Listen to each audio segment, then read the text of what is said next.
Quelle est la réalité des métiers du test dans le secteur numérique ? Dans Calisti, je vous propose de vulgariser toutes les questions liées à ces métiers, aussi bien pour les personnes qui démarrent dans le secteur, mais également pour des personnes plus expérimentées, et tout ça avec des invités incroyables qui partagent leur savoir et leurs expériences, parce qu'on gagne forcément à apprendre les uns des autres. Je m'appelle Nankeda, actuellement test lead dans une entreprise du service numérique, et je vous souhaite une excellente écoute. Et en fait, on dévalorise assez facilement des personnes qui changent de métier, qui changent totalement de voie, qui prennent ces risques, qui le font pour des raisons de santé, pour des raisons de conviction. Mais allez-y, parce que derrière, en plus, ça sera une vraie richesse et soyez fiers de votre parcours, même si vous vous plantez, au contraire. Salut Solène et bienvenue dans Calisti. Salut, merci de m'accueillir. Avec plaisir. Aujourd'hui, on va parler de reconversion. Donc, il semble que tous les sujets liés à la reconversion intéressent pas mal de nos auditeurs. Et honnêtement, plus on aura de contenu sur des parcours différents et plus on aura une chance d'inspirer des gens à sauter le pas. En tout cas, du moins, c'est ce que je pense. Donc, merci beaucoup d'avoir accepté mon invitation. Alors, pour commencer, est-ce que tu peux nous raconter un petit peu ton parcours avant ta reconversion? Oui, avec plaisir. Alors, moi, j'ai un parcours très atypique, puisque en fait, toute petite, j'ai rêvé de devenir soigneuse d'éléphants. Ah ouais. Voilà, en fait, c'est vraiment, pas commun quand même. Non, c'est très précis, c'était très spécifique, et vraiment, à partir du moment où j'ai su parler, je voulais être soigneur d'éléphants. J'ai usé la cassette d'Embo. Mes parents ne peuvent plus du tout voir d'Embo en photo tellement je l'ai regardé, re-regardé.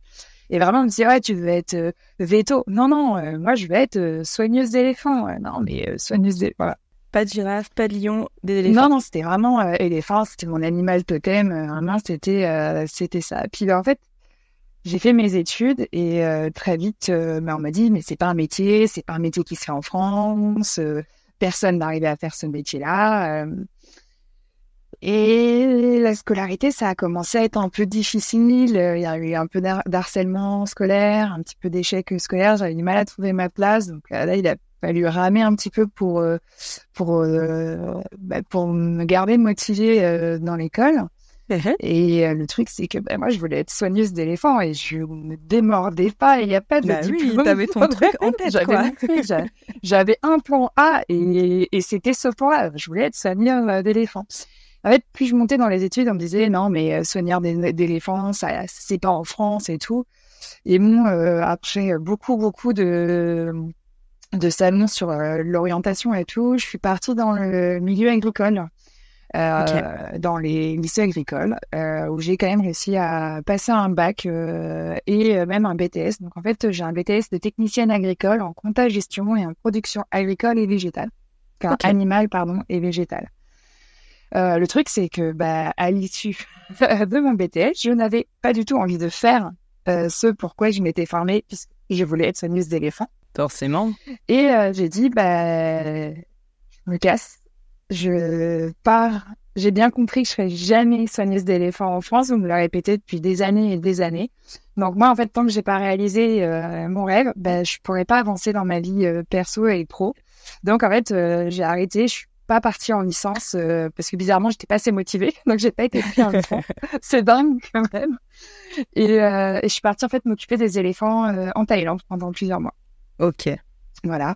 Et du coup, j'ai fait ma première carrière, en fait, en tant que soigneur animalier en parc zoologique. Donc, quand je suis revenue en France, j'ai eu la possibilité de travailler en parc zoologique. Donc, j'ai fait le zoo de Beauval, le zoo de la Flèche et Cerzat en Normandie. Donc, j'ai eu plutôt une grande carrière en tant que soigneur animalier puisque j'ai été pas loin de 8 ans soigneur animalier.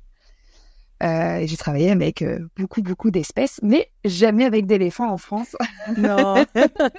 Alors, je travaillais avec des équipes, j'ai côtoyé des éléphants, mais je n'ai jamais travaillé avec d'éléphants en France. Voilà, c'est pour la petite anecdote, comme quoi, finalement, ils avaient pas tort. Mais bon, j'ai travaillé avec des koalas, des rhinocéros, des girafes, des pandas géants, enfin voilà. Incroyable. J'ai fait une belle carrière qui s'est arrêtée du jour au lendemain, puisque j'ai eu un accident de moto. Ah mince. Voilà, qui n'est pas de ma responsabilité, donc ça a été un petit peu dur, puisque du coup, encore quand on est responsable, on sait à qui on peut s'en prendre, mais quand on n'est pas responsable, c'est un peu plus compliqué à gérer. Et j'ai eu mon premier licenciement. Ok. Puisqu'il y en aura un deuxième. Ok. Je vais faire un petit teasing. Là, ça a été très compliqué puisque je perdais vraiment le seul plan professionnel que j'avais dans ma vie. Et en plus, je vivais Soigneur, je mangeais Soigneur, mes collègues c'était mes amis, c'était ma famille, je travaillais là-bas tous les week-ends, enfin, j'ai même vécu très longtemps dans les parcs, donc vraiment, j'ai littéralement tout perdu. Donc je suis revenue dans ma région d'origine un peu avec perte et fracas, et là je me suis retrouvée à devoir refaire ma vie. Et je suis partie dans la formation. Parce que j'adorais encadrer les stagiaires, etc. Et il y avait une école à côté qui s'appelle, ce sont les maisons familiales et rurales, qui pratiquent donc l'alternance. Donc les élèves sont 15 jours en cours et 15 jours en stage. Et c'était une MFR avec une image agricole, mais surtout animalière. Okay. Ce qui m'arrangeait bien, parce que moi j'avais quand même pas mal de compétences là-dessus.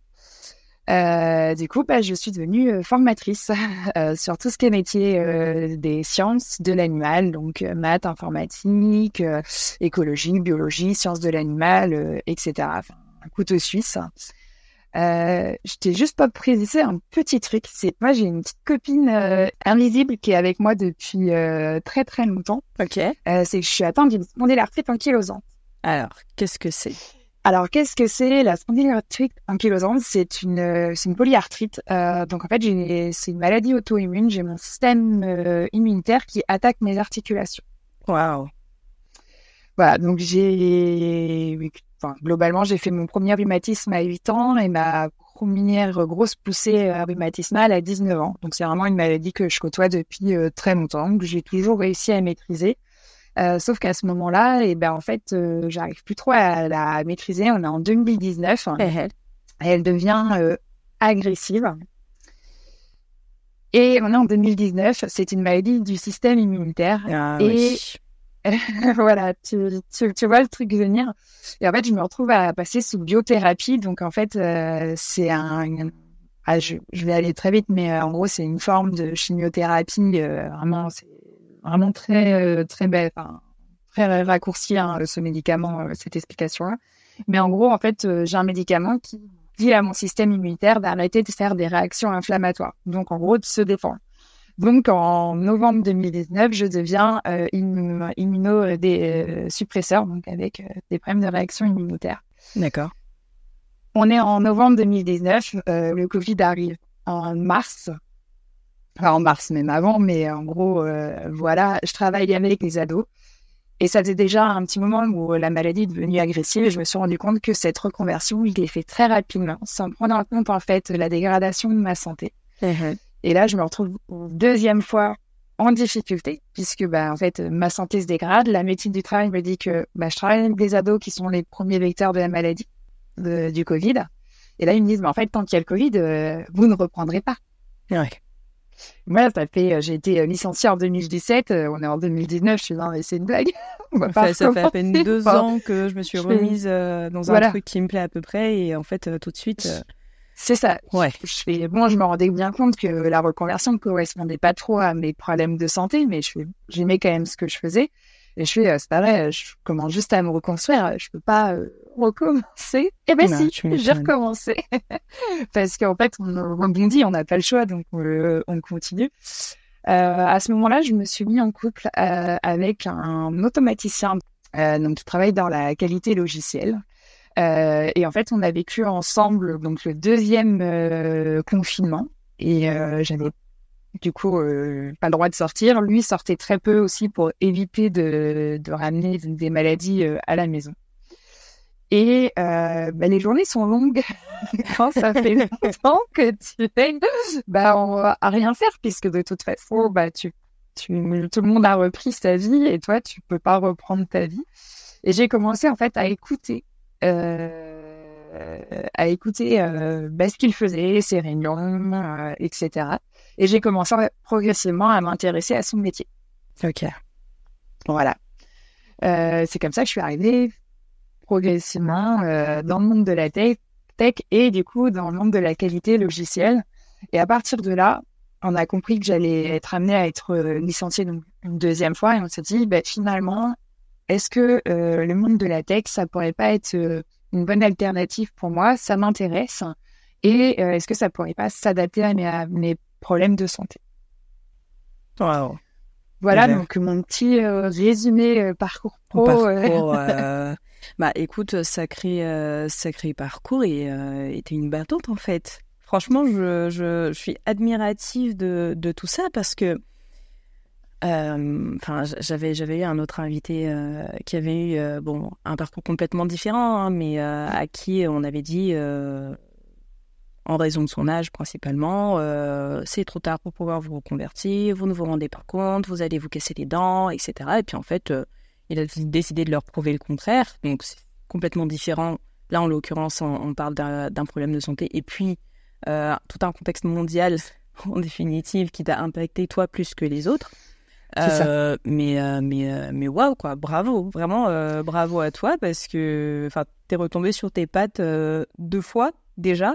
Et puis, je ne te souhaite pas de te faire licencier prochainement, ça ne devrait pas arriver avec tout ce qu'on voit dans le monde du test, mais si jamais ça devait arriver, je suis complètement confiante dans le fait que tu retomberas sur tes pattes une nouvelle fois, quoi. C'est ça. Et alors, du coup, pour la petite blague, c'est que moi, en fait, déjà, j'ai un BTS de technicienne agricole en compta-gestion. L'essentiel de ma vie, je l'ai passé à ramasser du caca. Ok, beaucoup de caca, mais 90% du temps d'enseignant, c'est de ramasser du caca. Hein. Peut-être casser un peu les rêves de tout le monde. Hein. On n'est pas du tout en train de papouiller des merveilleux animaux. Non, en fait, on ramasse leur caca. On essaie de pas se faire attaquer par eux. J'ai quelques morsures pour la petite blagounette. Voilà, c'est les risques du métier. Hein. Voilà, j'ai couru après beaucoup d'animaux différents aussi. Et c'est vrai que j'arrive dans le monde de la tech où déjà je suis une femme, je suis en situation de handicap et en plus j'ai pas fait d'école d'ingé, je sors du milieu scolaire mais agricole, donc même pas de l'éducation nationale.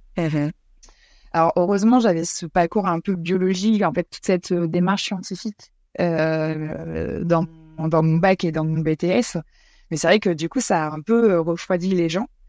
Et même si dans la qualité, on a beaucoup de personnes en reconversion, ça refroidit toujours un peu les personnes. Et au niveau de la reconversion, il y a eu quand même un très gros ralentissement au niveau du test. Oui. Donc ça a été compliqué pour moi parce que là, on est en 2000...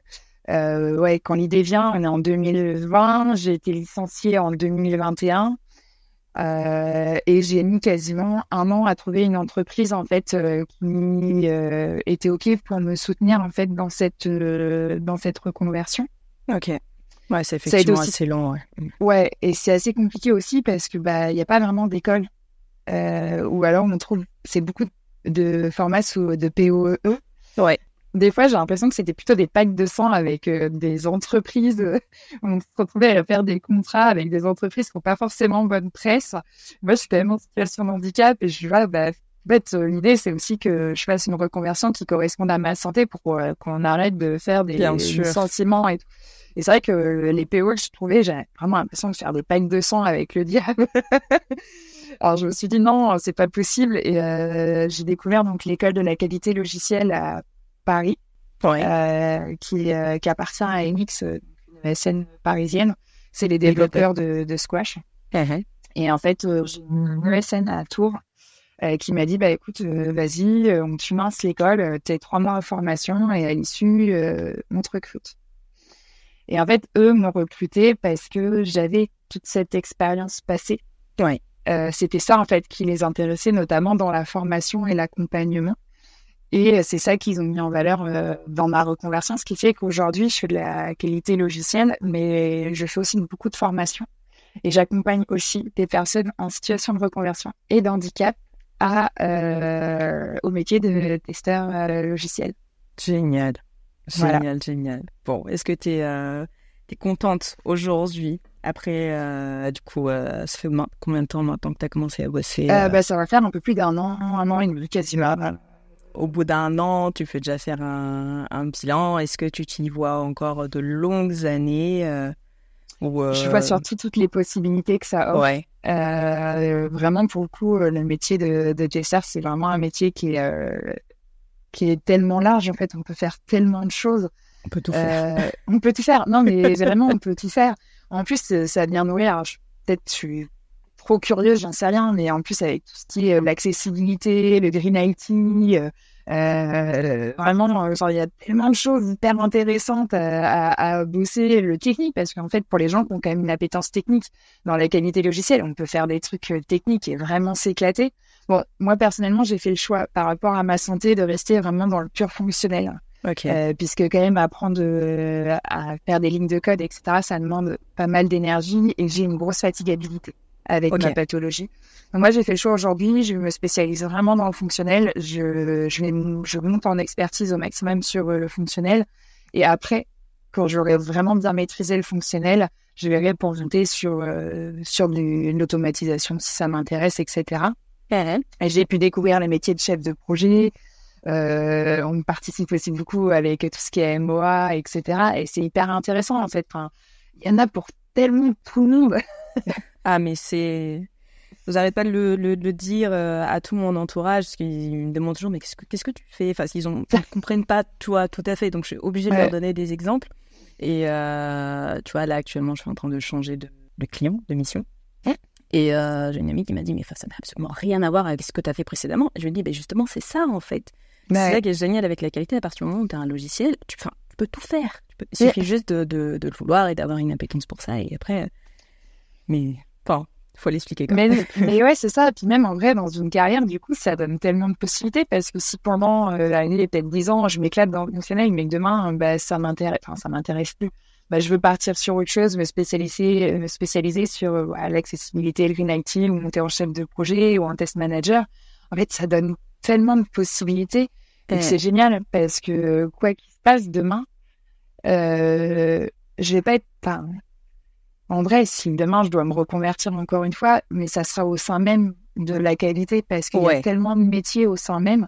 En fait, c'est aussi hyper rassurant pour moi parce que je suis partie sur un métier qui est hyper intéressant et quoi qu'il se passe, il m'ouvre tellement de possibilités, que ce soit une envie de changer ou pour x, y raison, paf. Enfin, c'est fou, ouais. C'est ça. Et c'est vraiment une expérience, je trouve, dans la qualité. Notre expérience professionnelle passée, elle a toute sa valeur. Exactement. Mm-hmm. Et c'est des métiers où la reconversion, elle s'y prête, mais vraiment parce que toutes ces personnes qui ont déjà eu une vie professionnelle avant, ils vont avoir ce regard extérieur. Et c'est une plus-value pour les équipes. Ah mais oui, t'as pas besoin de faire une croix sur tout ce que t'as déjà appris avant, ce que t'as intégré comme compétences et tu vois, on parle de reconversion au final, bon c'est du reskilling qu'on fait, mais enfin c'est accessible à tout le monde en fait, c'est ça qui est génial. Et pour la petite blague, en fait, j'ai fait une petite conférence pour parler de ma reconversion. Parce que j'ai eu l'occasion, en fait, mon conjoint a commencé, quand j'ai commencé à m'intéresser un peu au monde de la tech et de la qualité, il m'a dit, va sur des meet-up, va rencontrer du monde. Donc, à Tours, enfin, moi, je vis à Tours, on a pas mal de petits meet-up locaux. Donc, c'est vrai que c'est vraiment pas mal. Donc, déjà, j'ai pu discuter avec des personnes, j'ai pu découvrir, en fait, des passionnés qui parlent de leur métier. Et j'ai pu aller sur une conférence qui s'appelait le camping des speakers. Donc en fait, la première année, j'y suis allée vraiment où je cherchais un petit peu si vraiment c'était ça qui me plaisait, est-ce que c'était vraiment un monde que j'avais envie d'intégrer. Et l'année d'après, en fait, j'étais testeuse quand la deuxième édition a eu lieu. Et je me suis dit, je vais y aller un petit coup un petit clin d'œil. Je vais proposer une compte. En fait, j'étais soigneuse animalière et aujourd'hui, je suis testeuse logicielle. En fait, sur toute la première partie de la compte, j'explique qu'en étant soigneuse animalière, je faisais de l'agilité. En fait, je leur ai dit, je vous emmène aller, on va faire une journée de soigneur. Et puis, en fait, si je racontais ma journée, je me dis donc que ça vous rappellerait pas votre métier de tous les jours, ça vous rappellerait pas de l'agilité. Et en fait, voilà, dans les 10-15 premières minutes de la conf, j'explique que ce que je faisais, qui était ramasser du caca, et ben aujourd'hui, ça me servait tous les jours dans mon métier. Et les gens, ils se rendent pas compte. Ils se rendent pas compte qu'en fait, le métier qu'ils faisaient avant, même s'il est totalement éloigné de ce qu'ils font, ça leur a appris, un boulanger, respecter une recette. En fait, c'est respecter un protocole. Enfin, s'il y a plein de métiers comme ça. Dans tous les cas, il y a des ponts qui se font, et puis c'est justement pour cette raison-là que en l'occurrence, les sociétés de services numériques vont chercher des gens, en l'occurrence, qui ont une expérience avant, un parcours professionnel avant. Ils vont chercher des compétences très spécifiques dans les flottes de gens qui font des POI ou autres, quoi. Non, c'est clair. C'est clair et net. Puis franchement, en POI, je vois, on devient vraiment vite pro. Enfin, ouais, je sais pas, j'en ai fait une, mais moi, on m'a mis vraiment sur des projets qui ont existé, alors qui sont maintenus pour des raisons de sécurité, de protection des données, etc. Mais vraiment, en fait, à l'issue des 3 mois, tu peux globalement faire face à peu près à toutes les situations.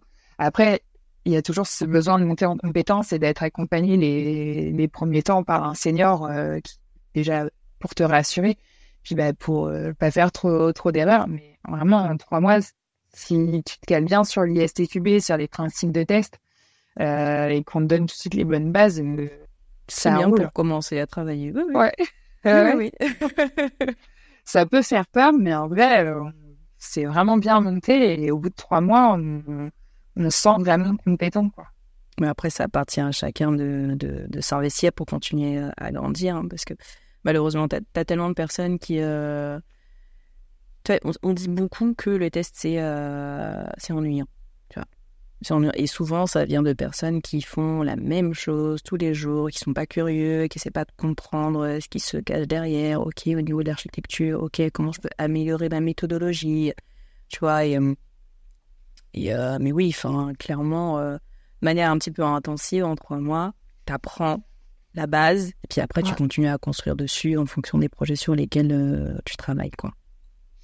Ouais, après, c'est vrai que il n'y a pas beaucoup de ressources encore, mais on commence à en avoir même en français. Alors, il y en a beaucoup en anglophone, mais en français, on a quand même quelques bons sites de ressources. La plus connue, la Taverne du Testeur, franchement, et les articles, ils sont hyper pertinents. Il y a toujours plein de ressources pour pousser plus loin. Et avec un minimum de curiosité, il y a moyen de découvrir, de toujours se former et d'aller plus loin, quoi. Oui, c'est clair. Bon.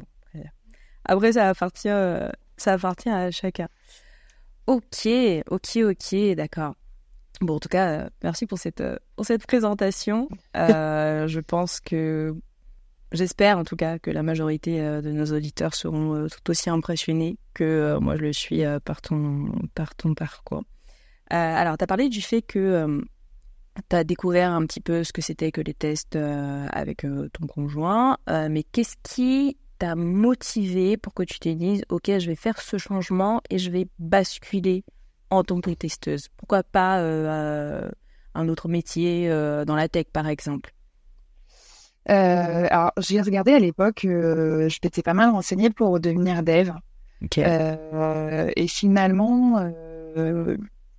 alors déjà, ça demande quand même beaucoup plus de temps de formation, en toute honnêteté. Oui. Moi, vis-à-vis de ma pathologie, j'ai quand même cette fatigabilité où je me voyais mal repartir sur 2, voire plus 2-3 années d'études, parce que ça peut vite monter. C'est un petit peu fatigant. Et en fait, ce que j'ai vraiment aimé sur le test, c'est ce côté chercher un petit peu la petite bête et trouver en fait ces scénarios pour trouver cette petite bête et ça franchement ça m'éclate et du coup je me dis je suis horrible, mais en fait dès que j'ai découvert mais c'est ce qui fait un bon testeur. C'est ce qui fait un bon testeur, mais en fait on sait au bout d'un moment en pratiquant qu'il y a forcément plus d'erreurs qui vont apparaître là, etc., des petits trucs de code au bout d'un moment on apprend un petit peu. Puis si en plus on travaille souvent avec la même équipe de dev, on connaît un peu leurs faiblesses et tout. Et d'aller chercher la petite bête là où on sait qu'ils vont s'être plantés, ça m'éclate. Avec bienveillance. Hein. Je l'appelle, je maintiens. Les développeurs sont nos amis. On ne tape pas sur les développeurs. On est là pour casser du code, pas des développeurs. Mais l'idée, c'est vraiment de chercher vraiment à toujours améliorer le produit, d'être toujours dans cette démarche d'amélioration continue et de faire le travail de dire, OK, moi, je suis le client final. Et même si j'ai les connaissances de qu'est-ce qui se passe un peu derrière, qu'est-ce que j'attends du produit et est-ce que mes collègues sont en train de développer quelque chose qui va satisfaire en fait ce client final. Et ça, j'ai trouvé ça très intéressant. Ok, d'accord. Donc c'est comme ça que du coup, tu as entrepris, tu as commencé tes recherches et puis tu as entrepris de vraiment faire une reconversion, quoi. Après, c'est vrai que j'ai eu la chance d'avoir mon conjoint, c'est qu'il m'a fait faire des petits exercices justement de tests, voir des trucs tout bêtes, mais un exercice, changement de mot de passe tous les 6 mois, comment tu le testerais? Et là, il m'a demandé de sortir tous mes scénarios possibles. Et c'est vrai que j'ai commencé sur des petits exercices simples, mais c'est vrai que c'était super sympa. Hein, on va chercher la petite bête, etc. Et cet petit exercice d'écriture m'a vraiment bien plu. Ok. Bon, écoute... Comme on dit en anglais, kudos à ton copain. Hein. Je sais pas si je dois le remercier ou pas encore, mais bon, tout ça pour qu'on ait des conversations techniques. Ok, ça marche. Mais non, lui, il est un automaticien, donc des fois, je comprends pas toujours tout. C'est complémentaire, c'est complémentaire. Mais c'est complémentaire. On fait une bonne équipe. Comment, alors dans ton parcours de reconversion, qu'est-ce que tu as rencontré comme difficulté? Donc, tu nous as parlé du fait d'arriver à un moment où il n'y avait pas énormément de recrutement. Mais qu'est-ce que tu as rencontré d'autre comme difficulté? La difficulté de retourner à l'école.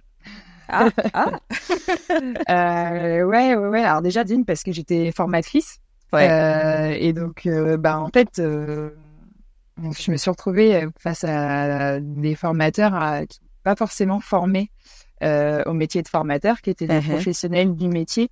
Et des fois, c'est pas du tout passé avec certains formateurs parce que leur méthodologie d'apprentissage me faisait bondir. Ok. Et le truc, c'est que j'étais quand même sortie de l'école il y a très longtemps. Donc se remettre dans le bain, ça a été difficile. Et j'ai eu de la phobie scolaire. Ok. Donc c'était quand même reprendre l'école. Et en fait, on a l'impression de jouer sa vie.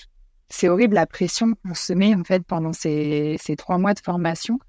Vraiment parce que c'est impactant. Enfin, moi, j'étais formatrice dans l'idéologie de mes proches et tout. C'est l'enseignant, c'est quelque chose qui est quand même plutôt bien vu. Et eux, ils avaient du mal à comprendre pourquoi je me battais pas pour garder ma place d'enseignant, alors que ils sentaient que je m'éclatais, etc. Et donc les gens, je leur dis, moi, je vais me reconvertir. Donc tu vas refaire mon licenciement? Oui, en fait, je vais pas me battre. Ils vont me licencier et je vais me reconvertir dans la qualité logicielle. La qualité logicielle. Mais je sais pas ce que c'est, en fait. Qu'est-ce que c'est? Moi, je sais allumer un ordinateur. Enfin, la famille, c'est ça, c'est la qualité logicielle. Pour eux, ils ont tous le geek qui est devant son ordi. Oui, bien sûr. Toi, t'as travaillé dehors, tu vas aller te mettre devant un ordi, on comprend rien, là, qu'est-ce que tu nous fais? Et c'est vrai que du coup, on a quand même cette pression familiale de se dire, je quitte tout, je quitte la sécurité.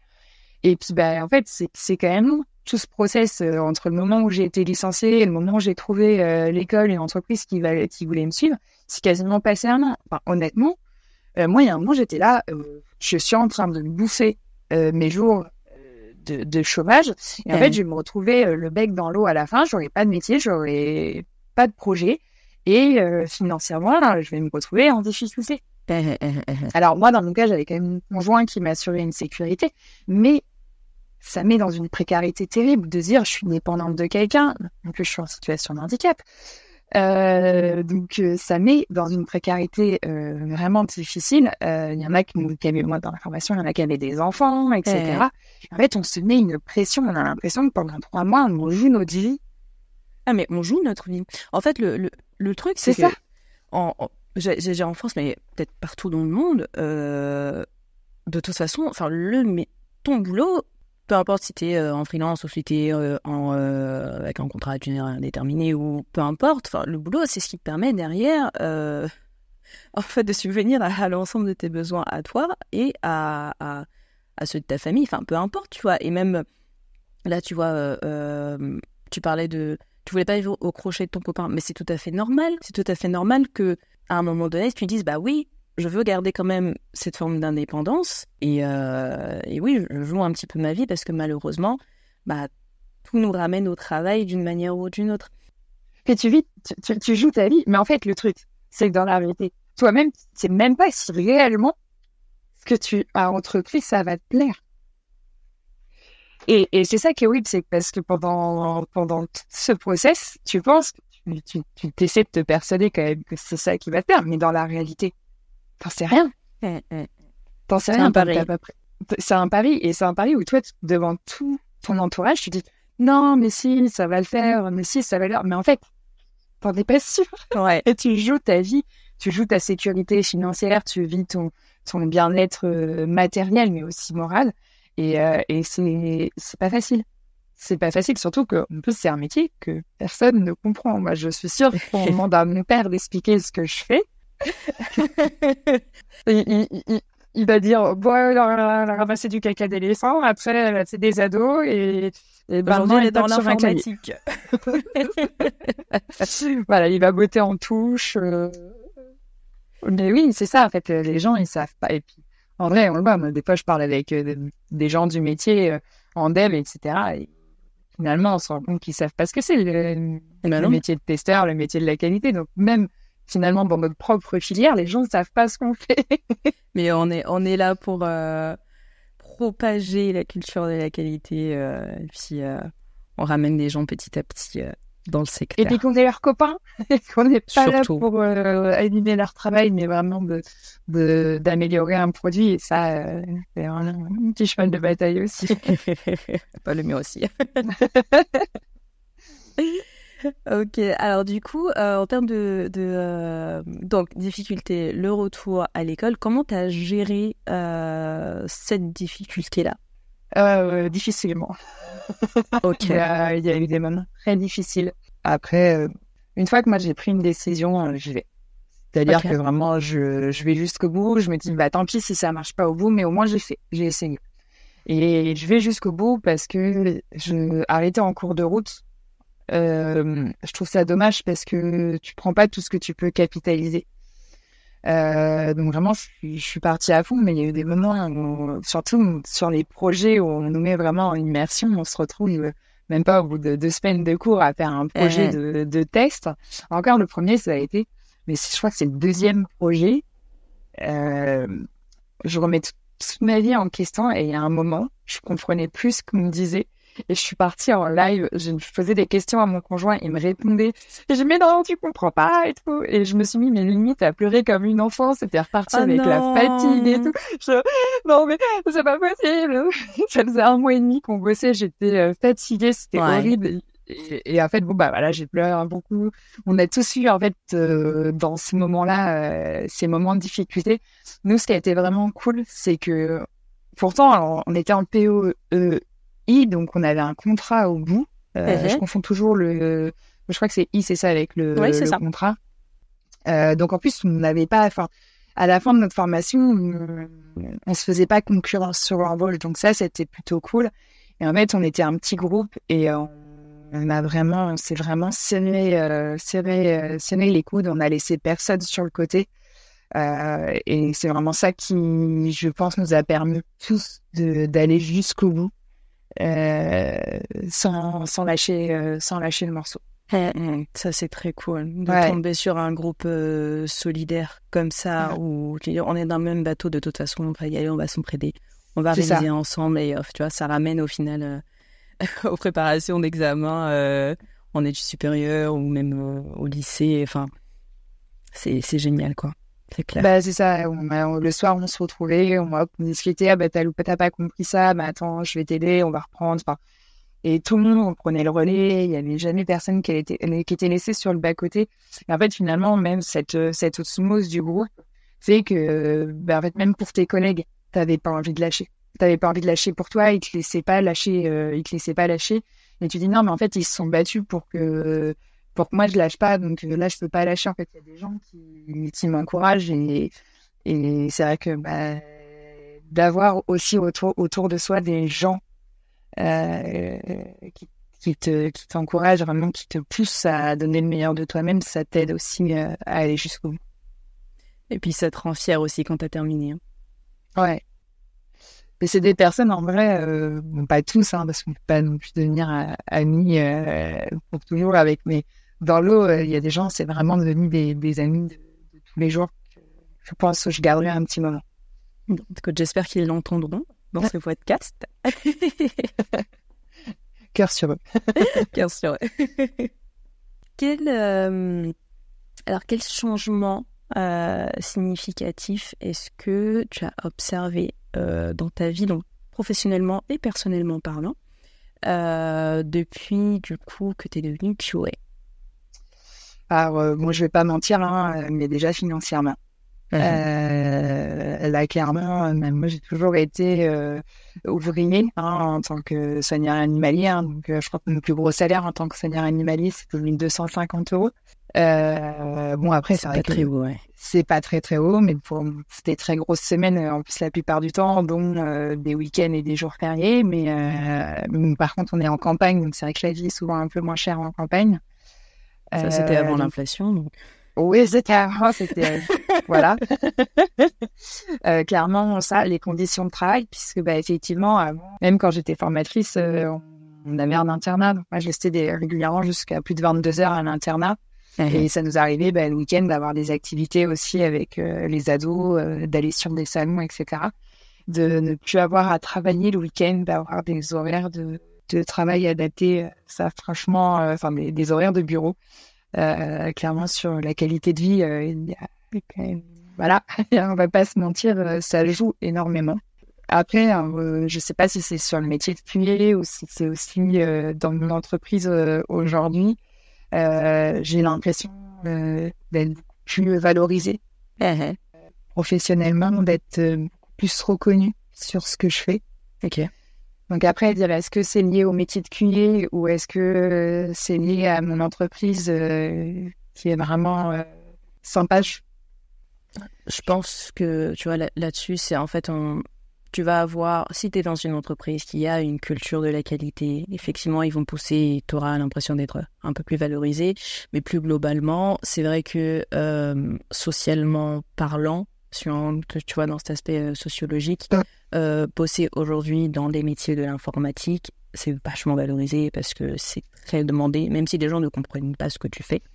C'est à partir du moment où tu parles de logiciel, d'informatique, et tout de suite ça va être ah ouais, mais c'est génial et tout. Et tu touches de près ou de loin à de l'ingénierie en fait. Donc automatiquement, je dis pas que c'est une bonne chose ou une mauvaise chose, mais factuellement, oui, clairement, t'as un peu ce côté-là, quoi. Et puis c'est aussi la première fois où j'ai l'impression que toute ma carrière professionnelle, elle est mise à contribution. C'est-à-dire que moi, on m'a pris pour la personne que j'étais au moment où je suis rentrée dans l'entreprise et la personne que j'ai voulu. C'est-à-dire que tout mon passé, en fait, il est aussi pris en compte et se dire ah oui, mais tu as ces compétences-là, est-ce que tu peux nous les apporter? Est-ce que et elles sont mises en contribution à contribution, et ce qui fait que j'ai pas l'impression d'avoir perdu mon temps, que ma vie professionnelle d'avant, elle a de la valeur. Et ça, c'est hyper important. En fait, ma vie d'avant, elle compte. Elle a existé. J'ai appris des choses, j'ai obtenu des compétences, et c'est pas parce que je change totalement de métier qu'elles me servent plus. Et c'est vrai que là, j'ai eu l'impression que toutes mes compétences soient mises en valeur. Aussi socialement, c'est que j'ai rencontré beaucoup de personnes, un peu de tout horizon. Et je pense que ça m'a ouverte sur beaucoup de problématiques. Ça m'a permis de m'intéresser à beaucoup plus de sujets. Alors forcément, étant soigneuse, une ancienne soigneuse animalière, autant dire que le côté écologie me plaisait énormément, mais pouvoir découvrir le green lighting, se développer, ça m'intéresse énormément. Je parlais d'accessibilité, parce que j'ai quand même une grosse fibre sur tout ce qui est handicap, etc. Et découvrir en fait tous les combats qui sont menés par beaucoup de personnes et aussi par beaucoup de femmes, de découvrir en fait toute cette communauté féminine dans la tech qui se bat pour la diversité, qui se bat pour des sujets. Ça m'a beaucoup inspirée. Ouais.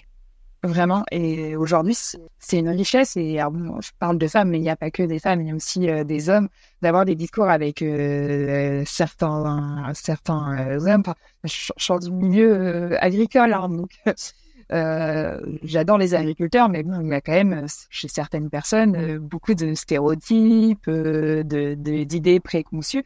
Et en fait, de découvrir ce monde, il y a toujours des... Oui, bon, il y aura toujours une certaine proportion. Oui, voilà, c'est ça.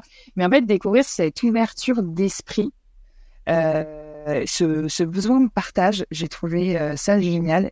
Vraiment, c'est une grosse plus-value dans ma vie, vraiment. Et en fait, c'est des gens, on rencontre, on discute avec eux 5 minutes, puis après, on reprend sur les réseaux, puis finalement, au bout d'un moment, en fait, on est potes. On est potes et c'est des gens où ils ont un vrai impact sur notre vie. Ouais. Je pense qu'il faut que je fasse un épisode là-dessus, je pense, sur l'ouverture d'esprit que ça te donne. Alors, j'imagine que c'est comme ça pour d'autres secteurs aussi, mais dans l'informatique, dans la qualité, c'est assez fou quand même.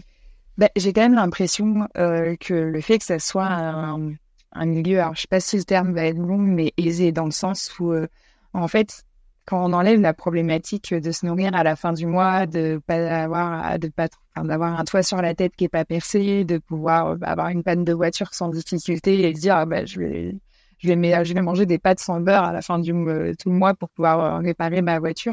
On peut aussi s'attaquer à d'autres problématiques dans la réalité. Elle est là aussi. Oui. C'est qu'aujourd'hui, en fait, on a ce confort de vie qui nous permet de nous attaquer à d'autres problématiques. Complètement. C'est après, tu vois, on rentre dans malheureusement, dans un conflit de classe qui n'en est pas vraiment un, parce que tes problématiques du quotidien ne seront forcément pas les mêmes à partir du moment où tes besoins primaires seront remplis, et puis ça te laisse de l'espace. T'as moins de charge mentale, en fait, tout simplement. Ouais. Ou plutôt t'en as sur d'autres sujets. Mais oui. Et encore, après, c'est peut-être aussi la maturité de l'âge, mais je trouve ça aussi beaucoup plus facile de fermer son ordi le soir et de laisser les problèmes au bureau. Blague à part, moi, ça m'arrivait le soir de rentrer et de me dire, est-ce que j'ai bien fermé la porte des tigres? Est-ce que j'ai bien... Mais là, bizarrement, je m'inquiète plus de savoir si j'ai bien fermé la porte des tigres. Et c'est sûr que le soir, je ferme mon clavier. Et d'ailleurs, ça a été mon clavier, mon ordinateur, parce que si je ferme le clavier, je pense que mon patron va pas être très content. Ça avait été un truc qui m'avait énormément choqué, c'est que, en fait, les premiers mois où j'ai travaillé, j'avais l'impression de rien faire. J'avais l'impression d'être payée. De rien faire, et je le vivais super mal parce que du coup je faisais des horaires de bureau. J'avais l'impression que la charge de travail elle était beaucoup moins importante que dans mes anciens boulots. Et je dis mais je suis payée à rien faire. Et d'ailleurs mon premier salaire, quand il est tombé, j'ai regardé mon conjoint et j'ai dit mais j'en fais quoi de cet argent? J'avais appris à vivre avec 900 €. Oui. Donc moi, je vivais bien avec 900 €. Enfin, je survivais bien avec 900 €. Mais quand le premier salaire et tout, j'en fais quoi du texte? Mais vraiment, je le regardais, je suis... Mais je ne fais quoi? Et Marie, tu le mets de côté pour un grand voyage, pour, je sais pas moi, un bien immobilier. Enfin, voilà, tu peux te permettre de rêver.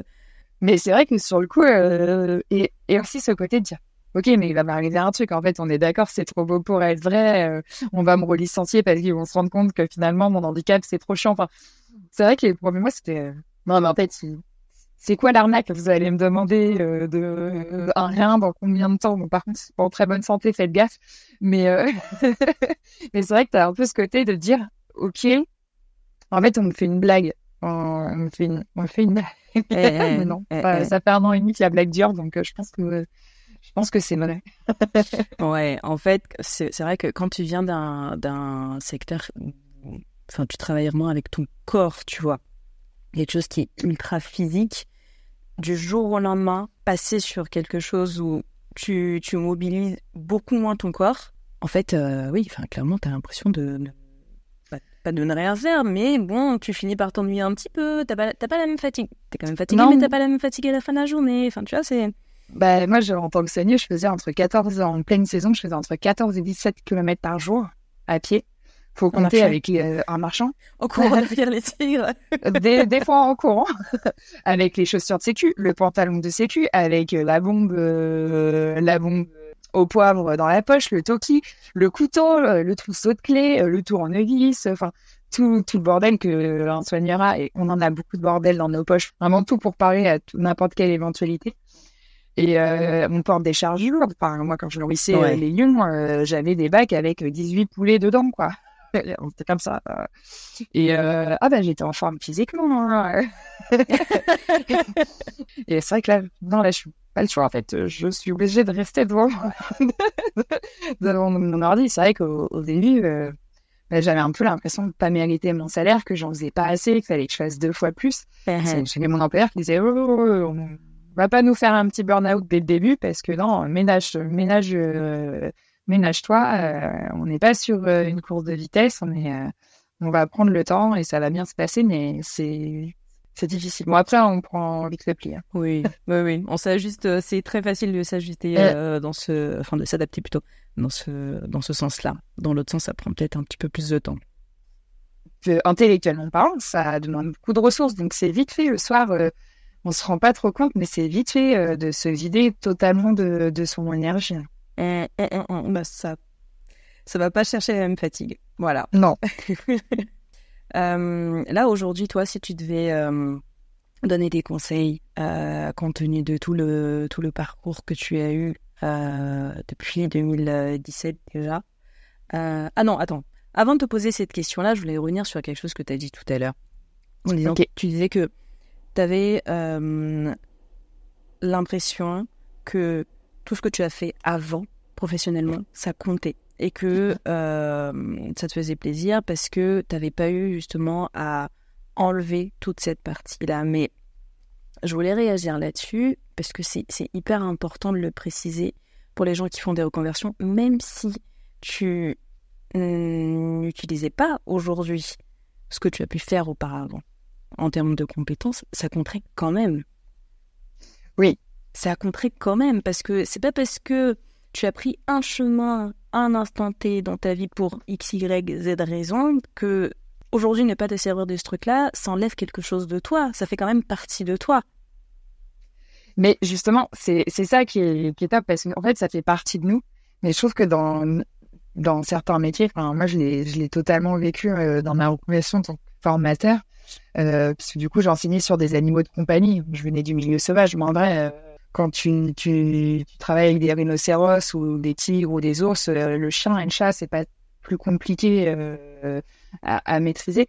Mais en fait, j'ai vraiment eu cette impression que toute mon expérience du milieu sauvage, elle n'était pas du tout utilisée. En fait, elle était complètement même ignorée. Elle n'était pas mise à contribution. J'ai vraiment eu cette impression qu'une partie de moi, en fait, en fait, on l'avait prise et on avait dit, oui, là, elle ne sert plus, vas-y, jette-la. Et là, de vraiment me dire, ok, t'as fait ça. Ok, en fait, nous, c'est des compétences qui nous intéressent vraiment. Et en fait, on va essayer de te toper des missions qui vont mettre ça en valeur. Je me suis sentie reconnue. Ok. Je sais pas si... Non, je comprends. Donc, ça a toujours fait partie de moi. Et justement, en fait, je pense que je le vivais mal parce que pour moi, ça faisait partie de moi. Et le fait que d'autres employeurs ne l'aient pas pris comme une richesse, je le vivais comme on me demandait un petit peu de mettre une croix sur ça. Ok, je comprends. Je comprends complètement le sentiment et tu peux avoir l'impression d'avoir sacrifié des années parce que justement ce n'est plus valorisé, tu vois, par la suite. Je comprends complètement ce sentiment-là, mais justement, c'est parce que ça fait partie de nous, c'est notre histoire, c'est ce qui fait qu'aujourd'hui on est là. Moi, je le dis toujours, on me pose toujours la question, mais si demain, tu pourrais ne pas avoir cet accident de moto. Moi, clairement, c'est vraiment l'accident de moto qui a été à l'origine de mon premier licenciement. Autant le deuxième, c'est la maladie, mais clairement, sur mon premier licenciement, c'est l'accident de moto. Puisque j'ai perdu en mobilité au niveau de mes cervicales et donc en fait je trébuchais pas mal, donc je rentrais quand même dans l'enclos des alligators, des rhinocéros, etc. Ça peut être potentiellement dangereux de trébucher avec ces animaux-là, donc un petit peu, oui. Voilà. J'avais des pitons de 4 mètres de long et tout, voilà. Il fallait quand même un petit peu de partir vite quand même.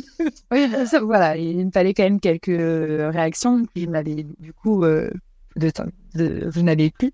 Et souvent on me dit parce que moi vraiment Sonia Animalier et ça restera demain. On me dit vas-y, tu peux retourner faire le métier.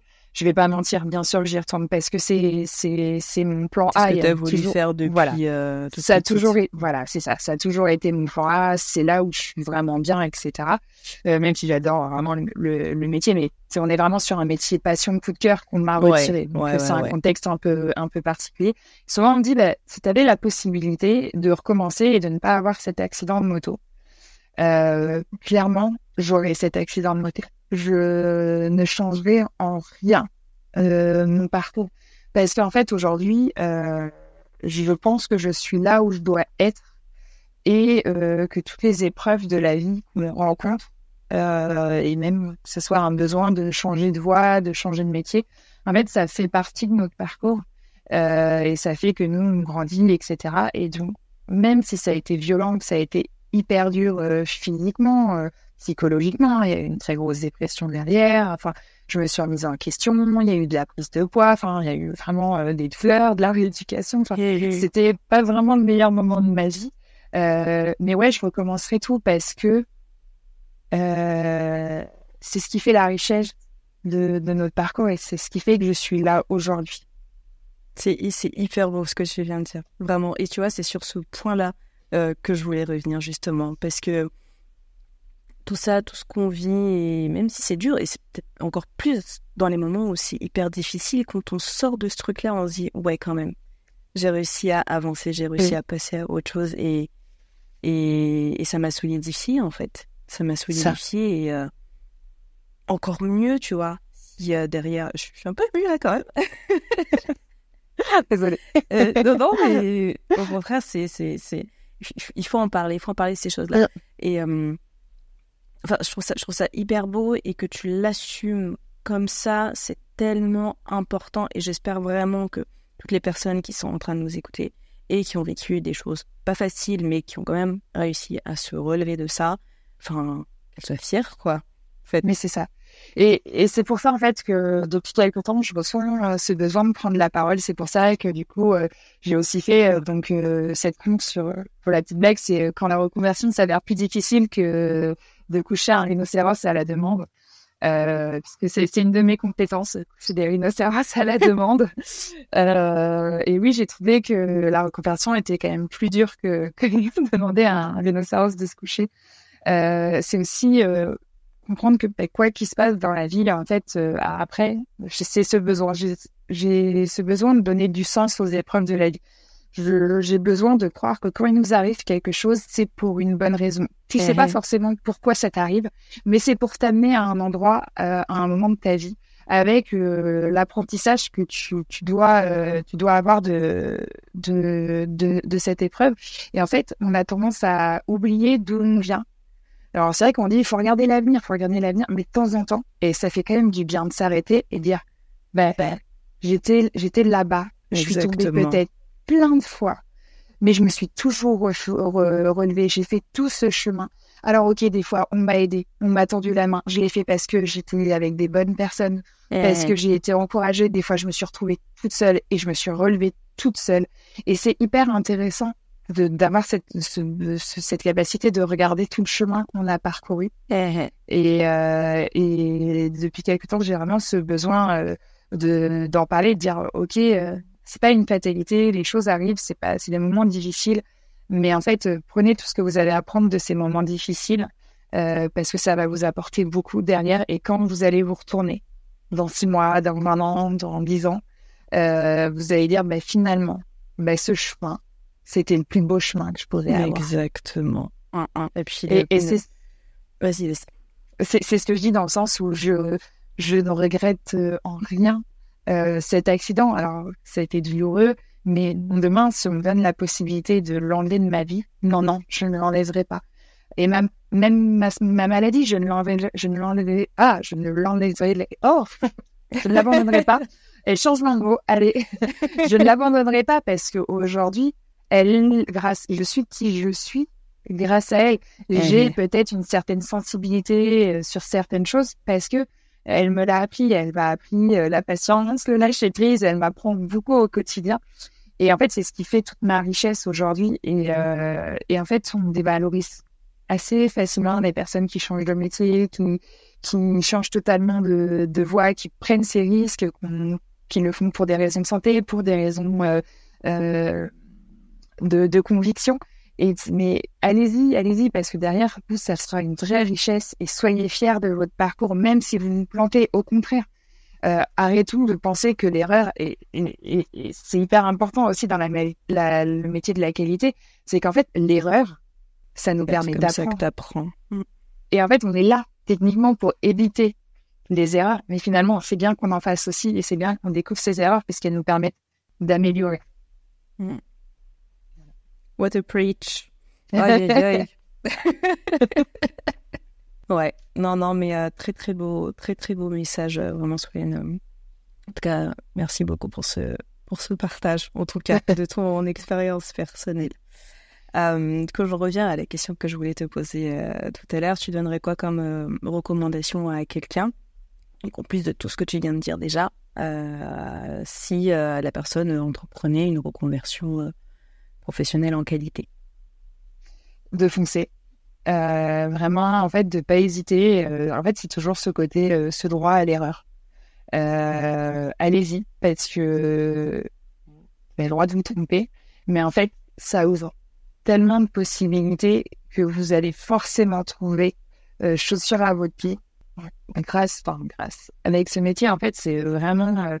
il y a tellement de métiers dans ce métier que j'ai du mal à croire qu'on ne trouve pas son compte dans ce métier-là. Donc vraiment, c'est de croire en eux et de foncer et de réfléchir après. Je sais pas si, mais voilà, c'est même si vous avez des doutes, allez-y parce que vous pourriez avoir une très très belle surprise. Et surtout ne pas s'arrêter aux préjugés qu'il peut y avoir tout autour de ce métier. Et surtout ne demandez pas, excusez-moi. Amis développeurs et développeuses, mais ne demandez pas forcément conseil à des développeurs et développeuses parce que souvent ils ne savent pas eux-mêmes ce que nous on fait. Essayez vraiment de poser la question à des personnes du métier, vous aurez beaucoup plus de réponses. C'est une blague à part, mais j'ai un collègue dev, il pensait que je faisais des tests unitaires à longueur de journée. Et il me dit, mais tu dois te chercher. Mais je suis pas dev, je fais pas de test unitaire. Voilà, tu vois, toujours le même truc. On se fait chier. Bah oui, mais essaie de comprendre un petit peu ce qu'on fait, quand même. et c'est là, je lui en veux pas. Mais c'est de dire, voilà, je me dis que cette personne, si demain, il a quelqu'un qui lui demande, moi, je voudrais faire de la qualité, qu'est-ce que t'en penses? Il va pas forcément avoir la réponse appropriée. Donc, vraiment de se faire confiance. D'y aller et surtout de mettre à contribution leur vie professionnelle passée parce qu'elle a de la valeur et que le syndrome de l'imposteur, s'ils peuvent le laisser à la porte ensemble dans cette reconversion, ça serait génial pour eux. Et puis, il viendra peut-être, mais au fur et à mesure que le temps passera, en tout cas, il se fera de plus en plus petit. C'est ça. Ouais. Ouais. Mais c'est sûr que c'est quelque chose que je conseille. J'ai l'occasion d'accompagner régulièrement des personnes en reconversion. Et c'est vraiment quelque chose que je conseille. Et, n'ayez pas de doute. N'ayez pas de doute. Vraiment, n'ayez pas de doute. Comment toi, tu vois post-reconversion, du coup, ta carrière évoluer? Est-ce que tu as déjà une idée de d'où tu as envie d'aller ou pour le moment, tu découvres, tu tâtonnes parce que l'iceberg est quand même très, très imposant?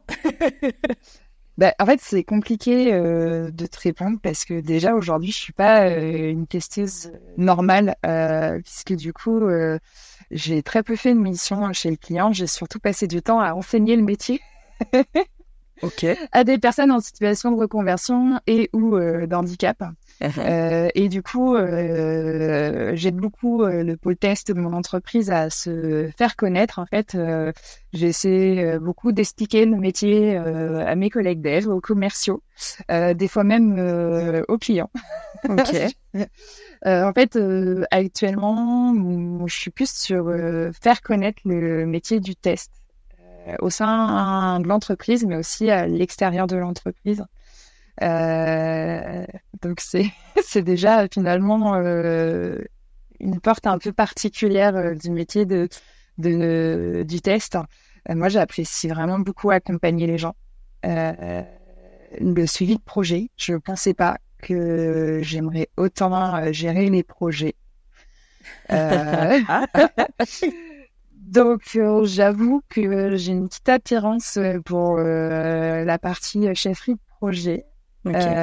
Après, je sais pas où m'amener. Il y a plein de possibilités, mais c'est vrai que j'aimerais bien tout ce qui est mené de projet, peut mettre les mains dans le cambouis. Effectivement, peut-être aller un peu sur des missions où il n'y a rien de mis en place et d'aider à tout mettre en place. Et en vrai, quand ça commence à rouler, dire allez, je passe au suivant.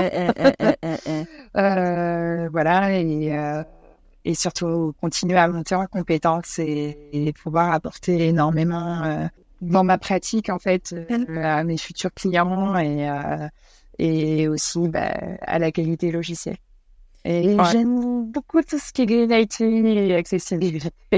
Bon, en fait, t'as un champ des possibles qui est assez, qui est très très important. Et tu vois, tu parlais d'arriver dans une entreprise et puis mettre en place un pôle qualité. Tu vois, là-dedans, tu vas retrouver derrière la chefferie de projet, tu vas retrouver de la formation, parce que tu seras obligé d'être test advocate, le respect des processus, etc. Donc, tu vois, je pense que l'un dans l'autre, de toute façon, tu verras, en fonction des opportunités. Puis en vrai, je pense qu'on n'a pas l'obligation de rester on peut, si on a envie. Hein. Je connais des testeurs qui aiment très bien leur poste de testeur fonctionnel, qui se sentent très à l'aise et qui n'ont pas d'autres envies. Qui sont très très bons et qui continuent à se spécialiser là-dedans. Et c'est très très chouette. Moi, j'aime bien aussi cette possibilité de me dire, de temps en temps, je peux partir sur de la chefferie. Si la technique me manque un peu, je peux repartir sur une mission un peu technique. Un petit peu ce côté... je vais là où mes envies me portent parce que c'est aussi comme ça que je serai très bonne et ouais. Oui, et puis c'est vrai que c'est pour eux en fait. C'est ça. On oublie souvent de le préciser parce que on a ce truc en tête un peu linéaire quoi, où on fait un truc, après on fait un truc, après on fait un truc. On s'oriente plus vers des postes de management, des postes un peu plus techniques. Tout le monde imagine en fait une carrière hyper linéaire, mais c'est vrai que en qualité logicielle, mais je pense que c'est valable pour plein de métiers différents. C'est très très poreux et oui, tu peux faire un pas à gauche, un pas à droite, revenir au centre et c'est pas dérangeant spécialement parce que tu continues à apprendre dans tous les cas sur le secteur, sur une nouvelle compétence, sur C'est ça. Et puis finalement, le métier du test, c'est très, comme tu dis, il n'y a pas ce côté, on monte en tête et à un moment, on s'arrête parce qu'il n'y a plus rien au-dessus. Il y a vraiment je vois beaucoup les métiers plutôt tous sur le même niveau. Et en fait, on saute d'une spécialité à l'autre. En fait. C'est ça, exactement. Ok. C'est une raison de plus de partir dans la qualité. Raison de plus pour se reconvertir et devenir dans la qualité logicielle. Venez. C'est une nouvelle secte, on se marre bien. Ah, ça c'est sûr qu'on se marre, franchement. Ouais. Oui. C'est une chouette équipe. Ouais. La qualité ouais. logicielle. C'est une belle communauté. Voilà, Ouais. c'est ça. C'est le terme. Qui ne cesse de grandir et ça, c'est chouette à voir. J'espère que ça va continuer à grandir et qu'il y aura de plus en plus. De toute façon, on n'a pas le choix. On n'a pas le choix. J'ai envie de dire, là, à l'heure actuelle, où on parle d'intelligence artificielle, plus, et on parle de la gestion des données, le traitement des données et comment vérifier tout ce qui est récupéré à gauche, utilisé à droite de toute façon. Enfin, qui va faire ce boulot de vérification si ce n'est des testeurs? C'est ça. Et puis en fait, dans la réalité, la qualité a toujours suivi en fait historiquement l'industrialisation. En fait, il n'y a que dans l'informatique où la qualité, elle est arrivée des années-lumière après l'industrialisation. Et en fait, on se retrouve avec des entreprises historiques qui n'ont pas de service qualité et qui te disent « Ouais, mais j'ai toujours fait ça et ça a toujours très bien marché. » Et là, oui, bah justement, allez, on va s'asseoir. On va en parler. Mais en fait, si la qualité existe, c'est qu'elle a vraiment un bon rôle et de plus en plus dans l'informatique, encore plus dans l'informatique avec tout ce qui est en train de se passer. S'il n'y a pas de qualité, vous avez droit dans le mur. Ah bah, après, c'est pas grave, hein. Ça leur coûtera plus cher. C'est ça. Ouais. C'est tout. Tester tôt. Ouais, c'est la base. Hein. Ok, Solène, on est sur la fin du podcast. Est-ce que tu as une question pour moi? T'es pas obligé d'en avoir, hein, mais si jamais t'en as une. Bah, j'en ai une. Alors après, c'est vrai que j'ai pas eu l'occasion d'écouter tous tes podcasts, mais est-ce qu'à un moment tu expliques pourquoi tu as voulu lancer ce podcast et est-ce que tu es toujours autant heureuse de le faire? Oui. Alors, j'ai fait un épisode dédié plus ou moins à ça, où je parle un petit peu de la jeunesse du podcast. Et puis, donc, il faut remonter dans les premiers épisodes. Mais je vais répondre à ta question là, parce que tout le monde ne prendra pas le temps d'aller écouter ces épisodes-là. Pourquoi j'ai décidé de le faire? Parce que j'ai eu un moment, en fait, où ça n'allait pas hyper bien dans ma vie. En fait, les podcasts m'ont vachement aidée. En termes de, tu vois, on va dire guérison mentale, l'espace mental. Et depuis, je suis devenue un peu accro au podcast parce que c'est un excellent moyen en fait d'apprendre des choses sans spécialement faire d'efforts. Parce que les gens partagent.